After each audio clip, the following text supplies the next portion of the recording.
Rev it up and welcome to Cars Yeah, show number 1054. Whatever you're doing, do it right, do the best you can, even those kind of small and unimportant things. This is Cars Yeah, where you'll enjoy interviews with inspiring automotive enthusiasts. Mark Green is here to provide you with a fuel injection of automotive inspiration. So get in, sit down, buckle up, and get ready for a wild ride here on Cars Yeah.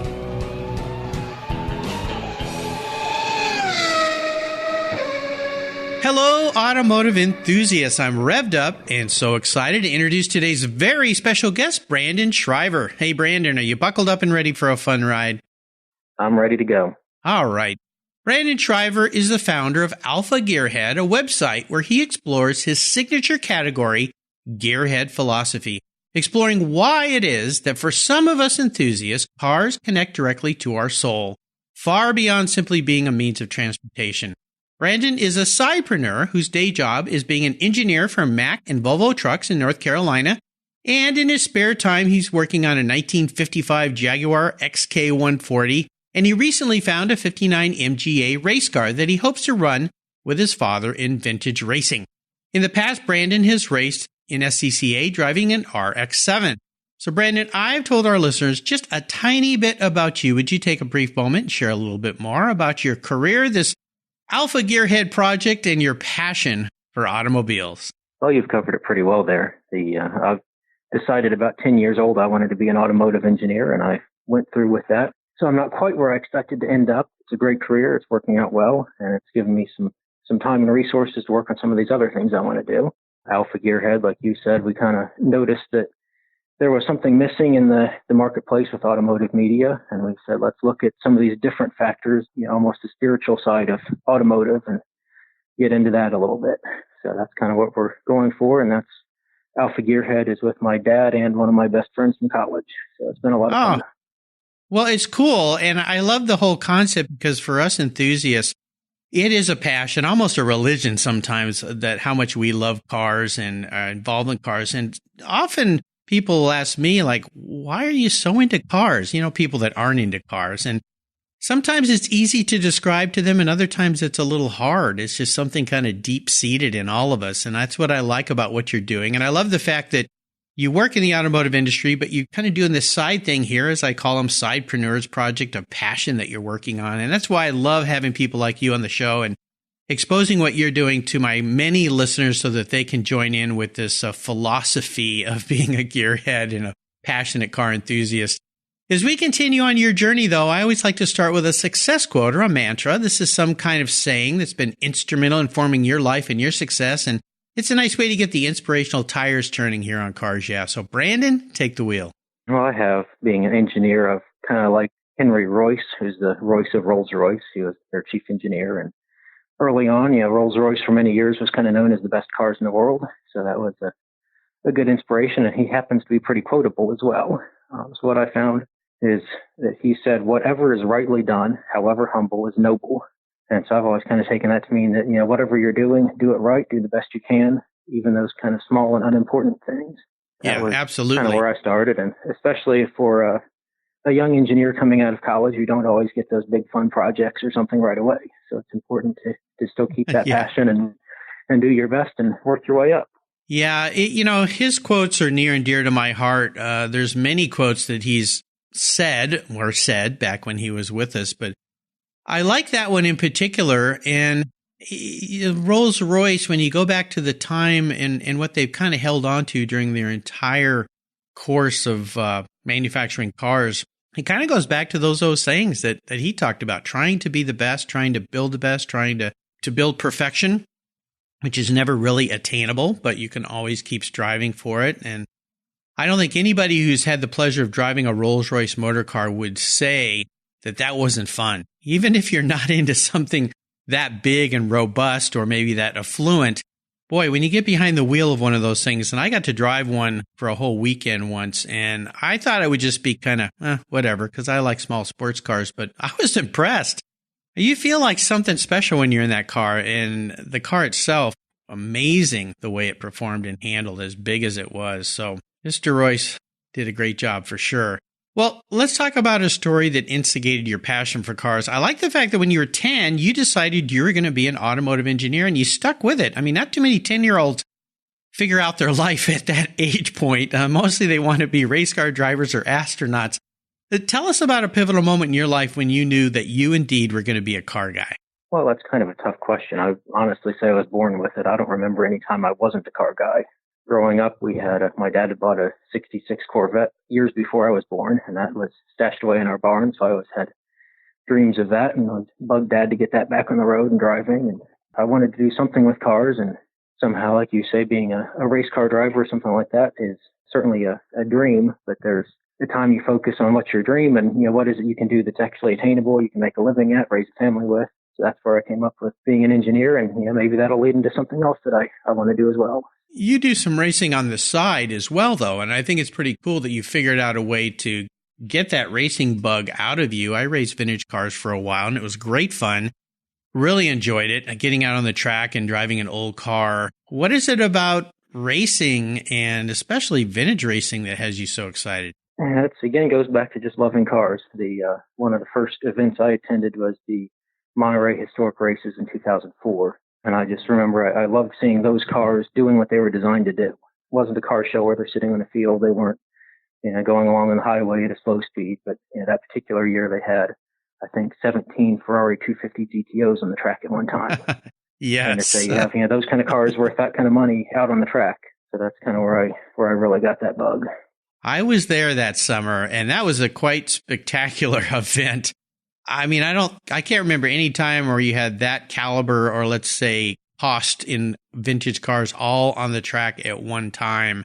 I mean, it was amazing. It was almost unreal watching them just one after another going, man, oh man. I love the fact that the vintage races people actually take those cars out. And there's all levels, of course. I mean, I was driving a very inexpensive Lotus 18. Down the paddock wall was a Ferrari GTO, a whole bunch of them. Very different pocketbooks, but we're all kind of the same when we get to the track. And I find that people in the car hobby are always willing to help each other and reach out no matter what socioeconomic level you might be at the time. But yeah, that's a good place. I always tell people, take kids to one of these historic races because the drivers will let them sit in the seats of the cars. They're very approachable, and it's a nice way to spark that kind of influence that was sparked in you by going to that event.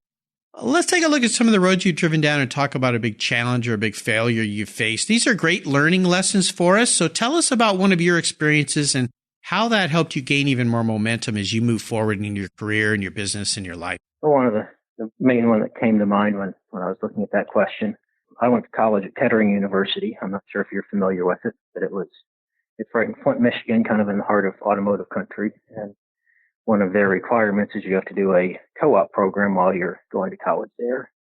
And my dream was to work at General Motors, and I applied with them. And of course, I did not get that job. So that was kind of a moment I had to step back and say, I'm not going to get everything I expect to get. So what do we do and make the best of this situation? And as it turns out, had I gotten that job, I probably would have never met my wife, had my family, and all those kind of things. Yeah. So looking back, I'm not so upset about it as I was at the time, but that was kind of a disappointment or a challenge at the time to understand why that was working out the way it was. What's your takeaway from that you might share with another young person who maybe is dreaming of going to work out of college for a specific company or team or whatever it might be, and that doesn't happen to them? What advice would you give them when they're in that low moment in their life going, oh man, I'm never going to get where I want to be? I think, like kind of going back to that Henry Royce quote is to do the best you can at what you're doing. And you may not get that dream job right out of college, but you might find a place where you can go and you can work towards that, or you may find out that you want to do something completely different anyway. There you go. My wife has a great saying she shared with me when things don't always go the way I want them to go. She goes, you may have dodged a bullet you never even knew had your name on it.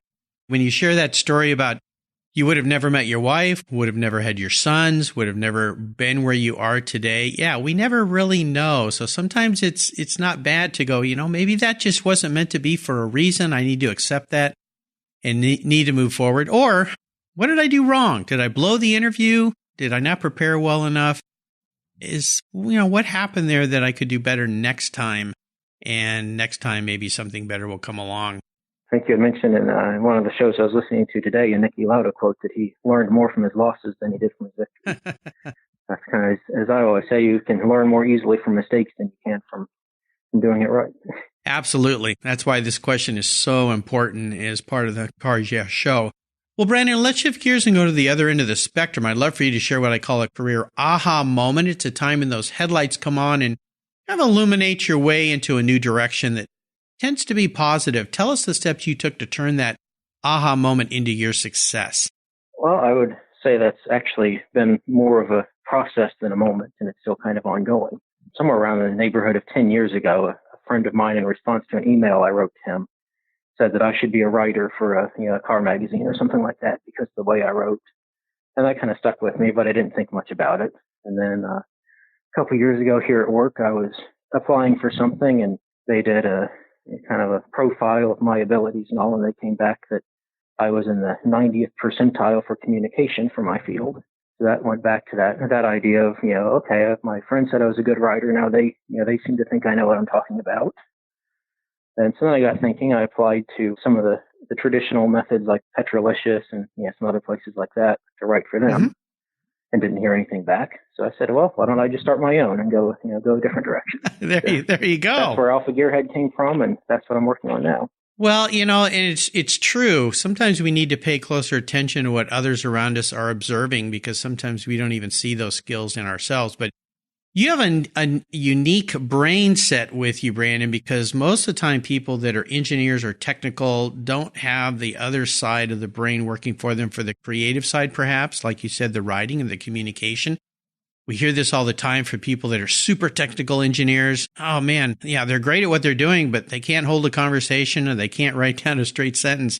But you've got both those skill sets in your skull, which is pretty cool, because I think that's pretty rare in some sense. And I love the fact that you've taken on the challenge of promoting yourself through this venue. I've told so many people today, we have so many opportunities in front of us that are virtually free to create a brand about ourselves or to reach out and communicate. And you're a great example of that. It doesn't cost much to create a website. If anything, it's almost free. And to just put content out there and just start writing. Put your hands to the keyboard and start communicating. You never know where you'll end up. This is pretty cool. Like on the CarsYeah podcast. There you go. Yep. Let's have a little bit of fun and talk about your first really special car and maybe a special memory or two you have about that vehicle. The best example, I mentioned that 66 Corvette we had in the barn. Unfortunately, I have an older brother, so that was always kind of tagged that someday he was going to get that Corvette. Uh-oh. So I was bugging my dad for years and years, what's going to be my car when that time comes? And finally, when I was in high school, I only picked up that 55 Jag, and it was in kind of a state of disrepair that needed all the body work done. We rebuilt the engine, redid the suspension, and all kinds of stuff to it. So that was the first special car. It was also a big part of growing up and getting to know my dad was working on that car. So and now with your dad, that one's in my garage. So yep. Yeah. Now I've seen some pictures of that on your website, right? Yep. Yeah, the red car. Yep, that's it. Yeah. What is it you like so much about that Jaguar? For some reason, that body style always really stuck with me as being one of the most beautiful cars ever made. And this particular car, I don't know if you read my article, but it's had quite a few substantial modifications to it, including it's got an E-type engine in it, an independent rear suspension, four-wheel disc brakes.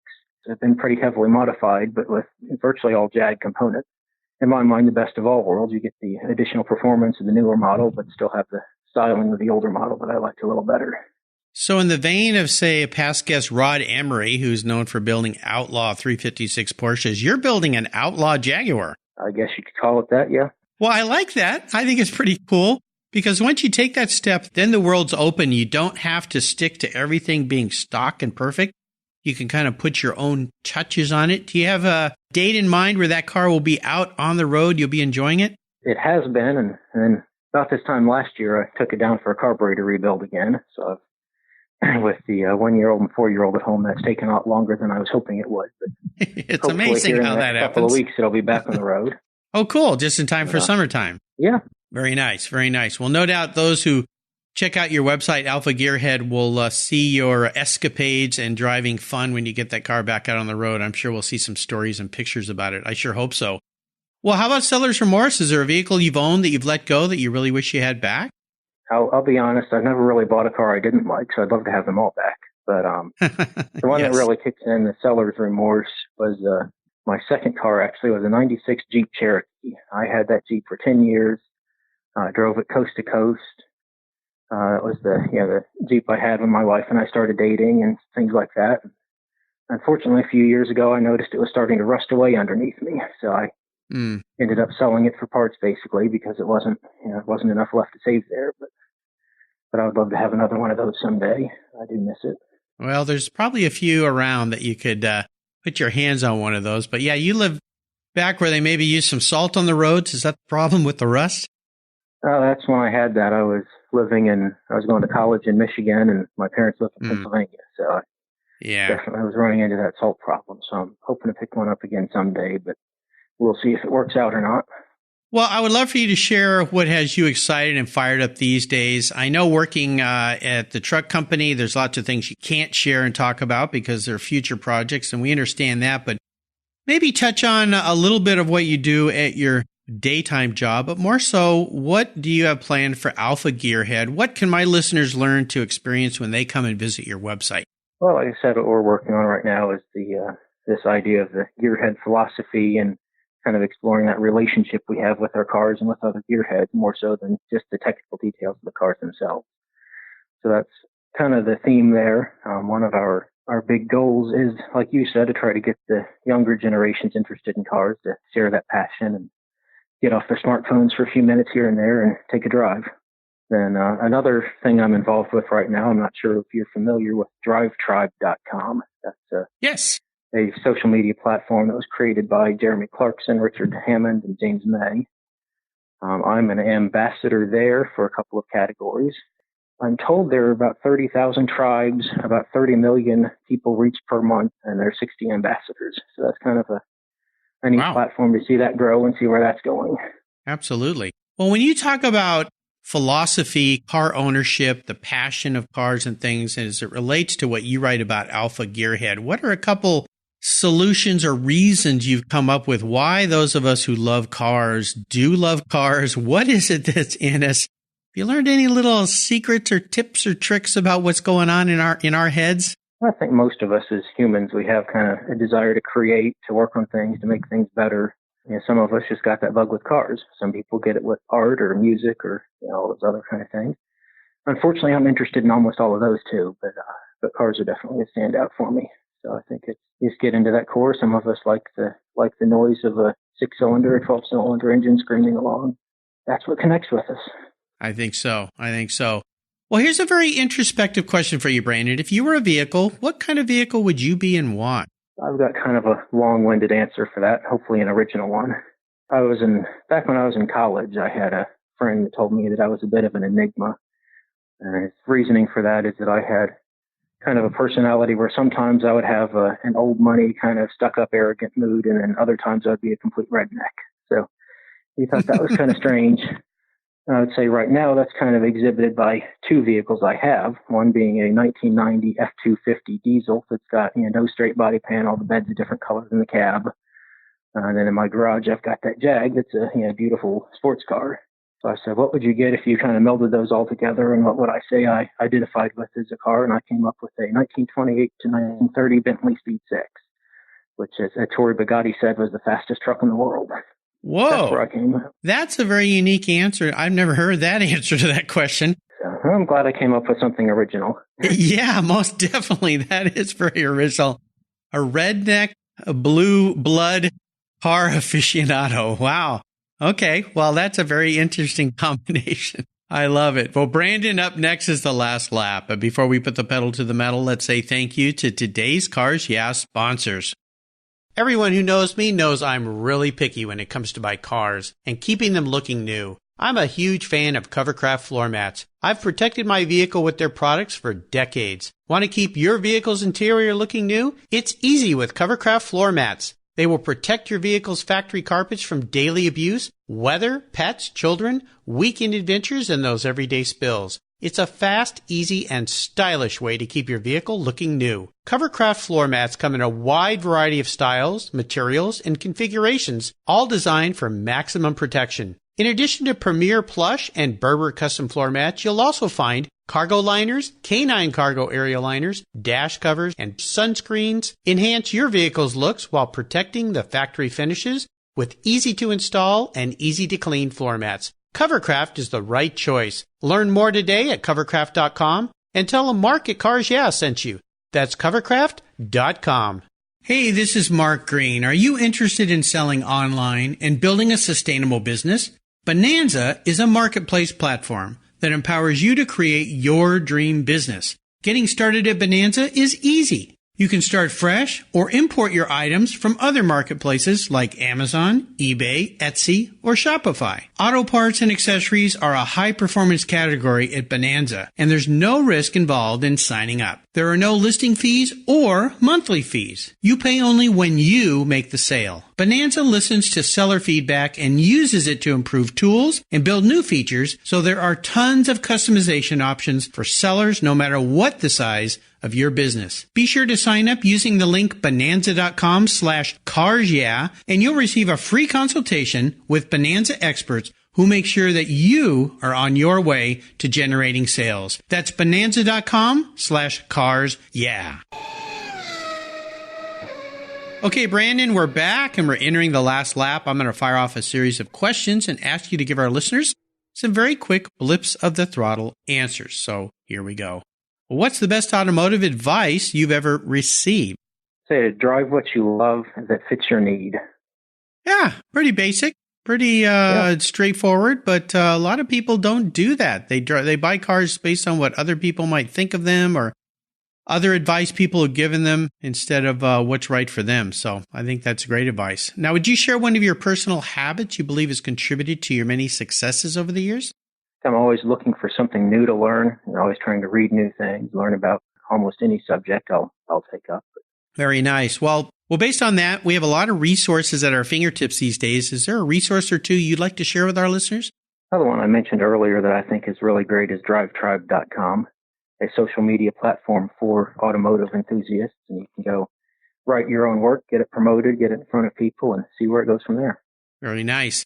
I've got a magical wand today, and I can arrange for you to have a drink with anyone in the automotive industry, living or deceased. Who's that person going to be and why? I'd say one of my kind of personal heroes is Norman Dewis. He was a Jaguar test driver and chief engineer from 1952 to 1985. One of the things I had read recently about him that really inspired me, probably 10 years ago, but he had gone back on a lap one of the racetracks that he raced 50 years ago, and he clocked a time that was within a couple seconds of his best lap 50 years before. So that was pretty impressive to me that he can still do that 50 years on, and seems like he'd be a great guy to talk to. So. Yeah, I'd love to have him on this show, for sure. He's been a difficult guy for me to reach, but maybe I'll connect with him one of these days. I sure hope so. Now, how about a book? Is there a book that you've read that you think our listeners would enjoy reading? Well, I know I'm not original in this, but The Last Open Road by Burt Levy was one that I really enjoyed. Yeah, I also throw in almost anything. I also throw in almost anything by Clive Cussler. He usually has some pretty interesting car content in his. Absolutely. Yeah, Burt's been on the show a couple times. I've got all of his books on my library. Boy, they are massive books and wonderful writing style that Burt has. Just don't get too close to him with the keys to your car because he'll snatch them and jump in and take it out on the track, as he's known for. Yeah, he's a special guy and really special books as well. Shout out to Burt. Well, you can find links to all these great resources, listeners, on the CarsYeah website on Brandon Shriver's show notes page. Just go to carsyeah.com, type in Brandon Shriver, and that page will pop up with all these great links. All right, we are up to the checkered flag, and this last question, it can be a bit of a doozy. Today, I'm going to buy you any cool collector car in the world, but here's the rules. You've got to get rid of your Jaguar and that MG that you have. You can only have one cool collector car in your garage, but you've got to drive it. Can't sell it to buy a bunch of other toys with. I want you to enjoy this thing. No garage queens here at CarsYeah. So, Brandon, what's it going to be? And more importantly, why? Well, that's kind of a trick question because if you said I've got to get rid of that Jaguar, then the one I want's already in my garage. Well, but back to your spirit of the question, I'll I'll say one of my dream cars always has been the Duesenberg S.J. Phaeton. And those are just back to the idea of being a car that was the best in the world at its time. Kind of the last time I can think of that an American car was in that category. Yeah, absolutely. What is it about that doozy that you love so much? I just always loved the way they look, the way they sound. Everything about them really is pretty neat. They're way out of my price range to ever be able to afford. So if you want to buy me one, I'd be happy to find a place in my garage for it. Well, that's what it's all about today. So I've got no problem with that. Those cars are pretty cool because when you look at the Duesenberg as a whole, it's such a giant, massive car. But when you look at that model, it's got kind of a chopped top to it, if I recall, if I'm thinking of the right car here, where that convertible top is like really low, almost like a Porsche Speedster or something like that, or a hot rod. I mean, it really does look like a vintage hot rod in some senses. Now, I know the Duesenberg specialists and aficionados out there rolling their eyes at me at that comment, but that's the way I look at those cars, and it's just so long and sleek. Yeah, I like that. Is there a color combination? I know they come, I've seen them in single colors and dual colors. Is there a color combination you'd like that special one to be for you? Probably say a two-tone black and red would be right up there. Well, let's see what I can do. Yeah, that's I'm not going to that cost picky. me. No, not on a car like that. I don't think so. Oh, very, very nice. Well, Brandon, you've taken us on a great ride today. I've really enjoyed getting to know you a little better. I appreciate you reaching out to me to be a guest on the show. And I wonder if you could offer our listeners a little parting piece of wisdom or guidance before you drive off into the sunset in that doozy S.J. Phaeton. I say do your best in whatever you're doing. Pretty simple, pretty direct. But you know what? Having talked to 1,054 people now, it works. I guarantee you. What's the best way for our listeners to follow along with you and learn more about what you're doing in Alpha Gearhead? AlphaGearhead.com is the easy answer. I can also be found on Facebook, Instagram, Drive Tribe, Twitter. I'm out there in all the usual places. Well, listeners, you'll find links to everything we've talked about today here on the CarsYeah website at carsyeah.com/Brandon Shriver, or just type Brandon in the search bar and his page will pop right up. Hey, Brandon, thanks for tuning in today. I know you're on your lunch break, so I appreciate you taking your lunch break with me here. Time to get back to work, but I appreciate you being so generous with your time and expertise and for sharing your stories and for sharing what you're doing. Love what you're up to. Until you and I talk again, I'll see you down the road. All right. Thank you. You're welcome. What's every automotive enthusiast's dream? To design and build that perfect garage. My friends at Metron Garage are a group of creative talents who've combined their passion for cars with their careers in architecture. Their service includes unique garage design and state-of-the-art fabrication. They will create the coolest custom garage for you and your vehicles. Metron Garage's system features fully engineered commercial-grade material and structural framing that's stronger than traditional construction. Their designs are pre-engineered to meet your building codes for fast, bolt-together construction. With over 25 years of experience, you'll see a 3D rendering to visualize your custom garage, and the final structure will fulfill all your storage needs. Contact Metron Garage today and begin realizing your dream garage. Go to metrongarage.com. That's metrongarage.com. Garage is built for discerning enthusiasts. Where it's not just a garage, it's where your dream garage comes true. You take care of your cars, but who takes care of your investments? Tune-ups aren't just for engines. Updating your financial plan is important too. Your GPS may take you from A to B, but it won't help you on the road to financial freedom. For that, you need a good co-pilot and a very trusted advisor. Chris Kimball, CFP, is just the man for the job. He'll guide you down that road without driving you crazy. For over 25 years, Chris has helped people just like you and me with their financial planning and investments. With a master's degree in financial services, he is eminently qualified, and he's a car guy too. Learn more at chrisvkimball.com or call 866-ON-A-PLAN. Securities through Money Concepts Capital Corp. Member FINRA SIPC. CK Financial Services is not affiliated with Money Concepts Capital Corp. Thank you so much for joining us on today's ride here at Cars Yeah. Drive on over to CarsYeah.com to find show notes and inspiring automotive fun. Download your free copy of Filler Up, a fun book filled with gorgeous photographs of fuel filler fun, including quotes from more inspiring automotive enthusiasts. Download your copy today, and we'll see you next time on Cars Yeah!